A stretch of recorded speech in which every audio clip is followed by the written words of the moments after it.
एक old man और एक यंग लड़की ये दोनों बाथरूम में फंस जाते हैं। ओल्ड मैन एक जर्नलिस्ट था और उसकी इंटरव्यू ये लड़की लेना चाहती थी, पर उसके इंटेंशन कुछ अलग ही थे। हेलो फ्रेंड्स, आज मैं आपको मैड्रिड 1987 या 2011 की एक फ्रेंच मूवी एक्सप्लेन करने वाला हूँ। ये kind of hang out movie है, तो इसके कन्वर्सेशन को आप रिलैक्स कर कुछ खाते हुए एंजॉय कर सकते हो। तो बिना किसी देरी के एक्सप्लेनेशन स्टार्ट करते हैं। मूवी स्टार्ट होती है और हम हमारे मेन कैरेक्टर को, जिसका नाम है मिगेल, इसे एक होटल में राइट करता देख सकते हैं। ये न्यूज़पेपर के लिए राइट करता है और ये बहुत ही फेमस राइटर है। आज उससे मिलने के लिए एक लड़की आई जो हमारी और एक मेन कैरेक्टर है, इसका नाम है एंजेला। एंजेला आज मिगेल का इंटरव्यू लेना चाहती थी। वो भी अच्छे से राइट करना चाहती है, एक अच्छी जर्नलिस्ट बनना चाहती है। मिगेल एंजेला को कुछ ऑर्डर वगैरह करने के लिए कहता है। उसने बहुत पहले एक आदमी के बारे में आर्टिकल लिखा था, उसके बारे में वो बात कर रहा था। वो कहता है मैंने उसके बारे में आर्टिकल लिखा, पर इसके बाद ही उसकी डेथ हो गई थी, तो हमने वो पब्लिश नहीं किया। वो और उसका पब्लिशर ये बहुत ही क्लोज थे। एंजेला पूछती है कि ऑफिस में सबसे तुम क्लोज थे। मिगेल कहता है एक जगह पर अगर तुम 25 इयर्स तक काम करो तो सिर्फ एक दूसरे को मारना ही बाकी रहता है। मिगेल बहुत ही स्ट्रेट फॉरवर्ड, उसे जो चाहिए होता है इसके बारे में बोल देता है। इस टाइप का कैरेक्टर है। एंजेला ने कोका कोला ऑर्डर किया था, इसकी एक सिप उसने उससे मांग ली। मिगेल को डॉक्टर ने कोका कोला, टोबैको इस तरीके की चीजें खाने के लिए मना किया है, पर फिर भी वो मानता नहीं। वो एक ही टाइम पर स्मोकिंग भी करता है, कोका कोला भी पीता है और टोबैको भी खाता है। उसे लगता है कि अगर इस तरीके से उसकी डेथ हो जाए तो इसका ब्लेम ये सारी चीजों में इक्वली डिस्ट्रीब्यूट हो जाएगा। एंजेला ने अपनी राइटिंग मिगेल को दिखाने के लिए लाई हुई थी, जो मिगेल को इतनी ज्यादा पसंद नहीं आती। वो कहता है तुम्हारा आर्टिकल बहुत ज्यादा लॉन्ग है, अगर तुम्हें पब्लिश होना है तो ये जरा शॉर्ट होना चाहिए। एंजेला ने मिगेल की राइटिंग स्टाइल भी कॉपी की थी, तो कहता है तुम्हारी राइटिंग स्टाइल जरा यूनिक होनी चाहिए, तुम्हारे वर्ड्स लोगों को पिंच करने चाहिए, तभी आर्टिकल परफेक्ट बनता है। राइट कैसे करना है ये कोई भी सिखा नहीं सकता, ये अंदर से आना चाहिए।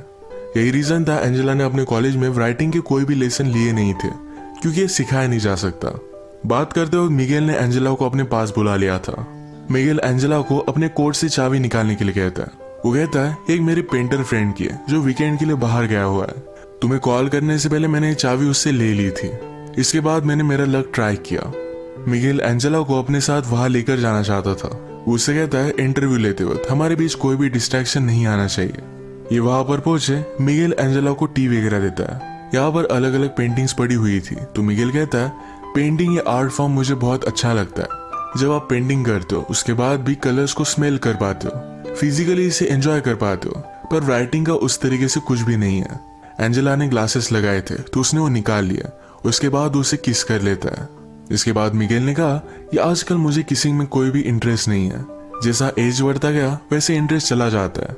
उसने फिर उसे कपड़े निकालने के लिए कहे। उसका मानना था कि एंजेला उससे कुछ सीखने वाली है, तो उसके बदले में उसे भी कुछ मिलना चाहिए। उसे क्लियरली बोल देता है कि मुझे जो चाहिए ये मैंने तुम्हें क्लियरली बता दिया है, इससे ज्यादा तुम और कुछ भी एक्सपेक्ट नहीं कर सकते। इसका मतलब ये नहीं कि तुम टैलेंटेड नहीं हो, पर फिजिकली मैं तुमसे अट्रैक्टेड हूँ।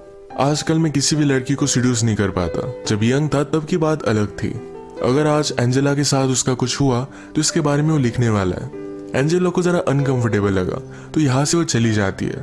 थोड़ी देर में माइंड चेंज कर फिर से वो वापस आ गई। उसने अपने कपड़े निकाले। मिगेल ने अपने फ्रेंड की कलर लेकर उसके बॉडी पर वो ड्रॉ करता है। इनके बीच में अब तक फिजिकली कुछ भी नहीं हुआ। इसके बाद एंजेला शावर लेने के लिए चली जाती है। मिगेल भी उसके पीछे पीछे आया। उसने डोर लॉक किया, वो भी शावर लेता है। शावर लेने के बाद एंजेला ने कहा कि अब मुझे यहाँ से जाना है, ये सब वो नहीं कर सकती। मिगेल को बात सुनकर बुरा लगा, पर एंजेला जब यहाँ से जा रही थी तो बाथरूम का डोर ही ओपन नहीं होता। ये डोर खराब था, पर मिगेल का फ्रेंड उसे बताना भूल गया था। एंजेला इसे खोलने का बहुत ट्राई करती है। मिगेल ने भी ट्राई किया, पर दोनों से खुल नहीं पाता। एंजेला बाथरूम की छोटी सी खिड़की से हेल्प मांगने की कोशिश करती है, पर मिगेल ने उसे कहा कि प्लीज ऐसा कुछ भी मत करो, अगर हम दोनों एक साथ पकड़े गए तो तमाशा हो जाएगा। वो एक फेमस राइटर है, तो स्कैंडल भी बन सकता है। मिगेल ने कहा कि मेरा फ्रेंड 2 दिन तक वापस नहीं आएगा, इतने टाइम में उसकी वाइफ पुलिस को कॉल कर देगी। एंजेला कहती कि मेरे पेरेंट्स उससे पहले ही जरा ज्यादा वरीड हो जाएंगे। ये इन दोनों के लिए प्रॉब्लम थे, तो फिर से खिड़की से आवाज लगाने लग जाते हैं, पर इन्हें कोई भी सुन नहीं पा रहा था। मिगेल कहता है हमारी सिचुएशन बहुत ही अजीब है, एक तो कॉमेडी हो सकती है या फिर ट्रेजेडी।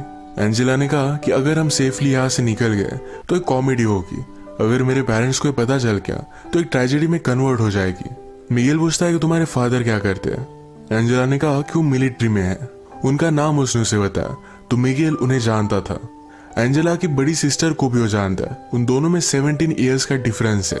मिगेल कहता है कि जब वो एक्टिंग क्लास में थी तो हम दोनों फ्रेंड्स हुआ करते थे। वो एक्चुअल में उसे लाइक करता था, पर उन दोनों के बीच में कुछ भी नहीं हुआ। मिगेल बहुत ही वरीड था कि उसकी वाइफ पुलिस को बुला लेगी। उसे एक राइटर की स्टोरी याद आई। राइटर हमेशा अपनी वाइफ पर चीट करता था। एक दिन वो घर पर ही नहीं आया। उसकी वाइफ को पता था कि वो किसी और लड़की के साथ है, फिर भी उसने पुलिस को कॉल कर दिया, कहा कि टेररिस्ट लोगों ने मेरे हस्बैंड को किडनैप कर लिया है। जब वो राइटर नेक्स्ट दिन उठा तो अपने आप को उसने डायरेक्टली न्यूज पर पाया।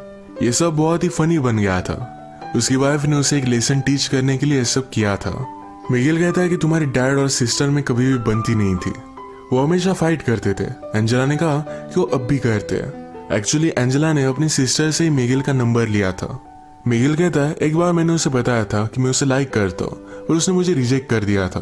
अगर उसे पता चला कि हम दोनों किस सिचुएशन में हैं तो मैं वंडर करता हूँ कि वो करेगी क्या। आजकल एंजेला की सिस्टर ये बड़ी एक्ट्रेस बन चुकी है। एंजेला कहती है कि मेरी सिस्टर को लगता है कि तुम बहुत ही ओवररेटेड राइटर हो। मिगेल को सुनकर बुरा लगा, पर वो कहता है एक ओवररेटेड राइटर ही इसको अपना करियर बना सकता है। एंजेला पूछती है लोग क्या कहते हैं, क्या तुम्हें इससे कुछ भी फर्क पड़ता है। मिगेल पूछता है क्या अब भी तुम मेरा इंटरव्यू ले रही हो। मैं तुम्हें सब आंसर्स दूंगा, पर ये इंटरव्यू किस तरीके से एंड होती है इस पर ही डिपेंड करेगा। वो उसे टच करने वाला था, पर एंजेला उसे दूर जाकर बैठी।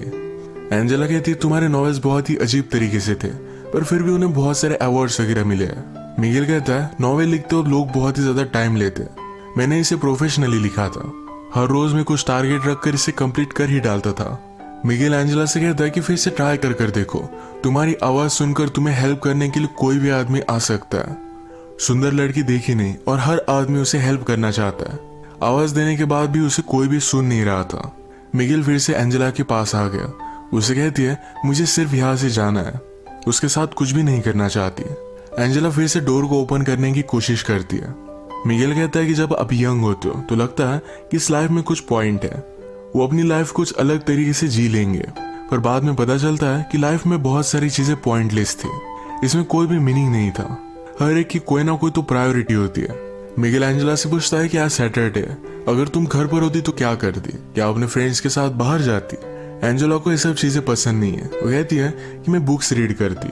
मिगेल को जो बुक्स पसंद है यही एंजेला ने भी पढ़ी हुई है, पर मिगेल कहता है हम दोनों के व्यूज इस पर बहुत ही अलग अलग होंगे, जैसे कि क्लासिकल म्यूजिक और एक रॉक बैंड में डिफरेंस होता है। मिगेल ने फिर यही टॉयलेट किया। वो कहता है प्यार के बारे में लोगों ने बहुत सारी चीजें लिखी है, पर बाकी चीजों के बारे में कोई भी नहीं लिखता, ये लोगों को ज्यादा रेजोनेट करती है। अपने राइटिंग में इन चीजों का तुम्हें ध्यान रखना चाहिए। मिगेल अब फ्रस्ट्रेटेड हो रहा था। वो कहता है हम दोनों यहाँ है, हम दोनों में एक टेंशन है, अगर हम कुछ भी नहीं करते तो टेंशन बढ़ता जाएगा। सब कुछ हो जाने के बाद शायद हम एक दूसरे को डिजायर नहीं करेंगे, पर फिर भी अट्रैक्शन बहुत ही इंपॉर्टेंट है। मिगेल भी अब जल्दी से जल्दी यहाँ से निकलना चाहता था। उसे बुरा लगता है कि वो सोच क्या रहा था। वो एक ओल्ड मैन है, कोई भी यंग लड़की उसके साथ इंटीमेट नहीं हो सकती। वो कहता है कि मेरी वाइफ को मैं बहुत प्यार करता हूँ, पर फिर भी कभी कभी आपको आइसोलेशन की जरूरत होती है।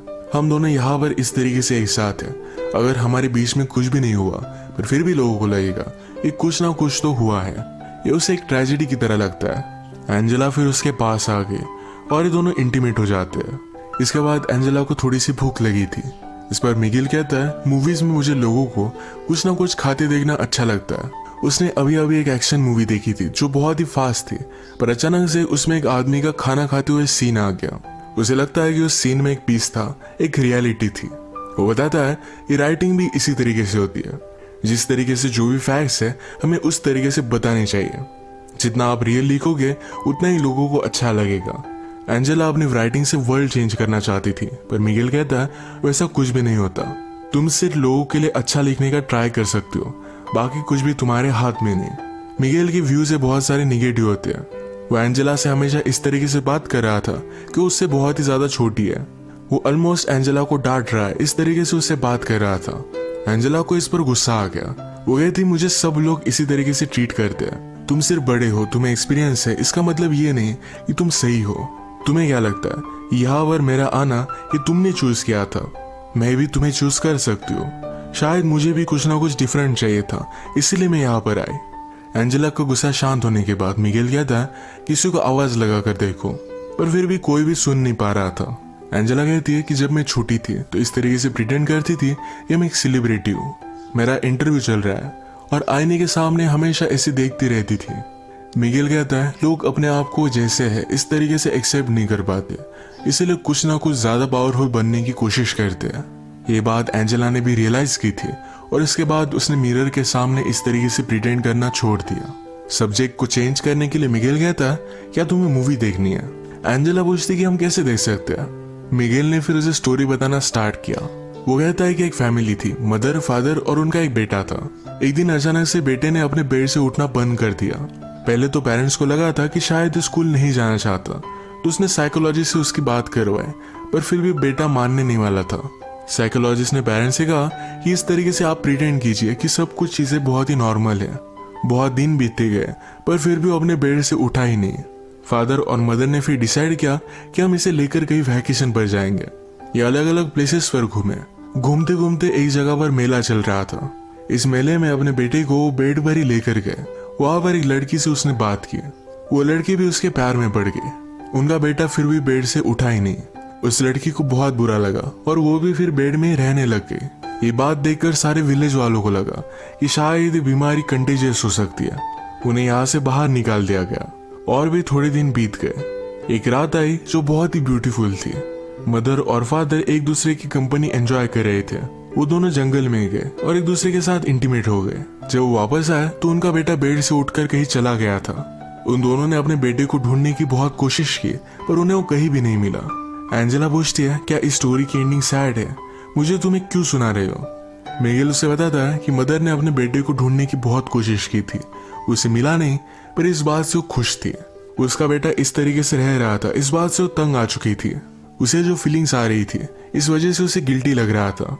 स्टोरी की तरह ही हमने आज जो भी किया ये गलत था। हमें इसके बारे में गिल्टी तो लगेगा ही, पर ये अब हो चुका है। इसके बारे में ज्यादा सोचना सही नहीं। इसके बाद अगर हम फिर से कभी मिले तो तुम मुझे इग्नोर कर दोगी। तुम्हें गिल्टी तो लगेगा पर यही करना सही होगा। इसके बाद थोड़ी देर में मिगेल को किसी का आवाज आया। उस आदमी को बुलाकर कहता है कि प्लीज मेरे फ्रेंड को कॉल करो, मैं यहाँ पर फंस चुका हूँ। थोड़ी देर में मिगेल का फ्रेंड भी वहां पर पहुंच गया। जिस तरीके से मिगेल ने कहा था कि तुम मुझे अनदेखा कर कर यहाँ से चली जाओगी, उसी तरीके से एंजेला यहाँ से चली गई। जाने से पहले एंजेला ने उसे कहा कि सिर्फ एक इंसिडेंट था, इसी तरीके से मैं उसे ट्रीट करूंगी, मुझे इसके बारे में कोई भी बुरा नहीं लगेगा। ये सिर्फ उसके लिए एक एक्सपीरियंस था। इसी के साथ ये मूवी एंड हो जाती है।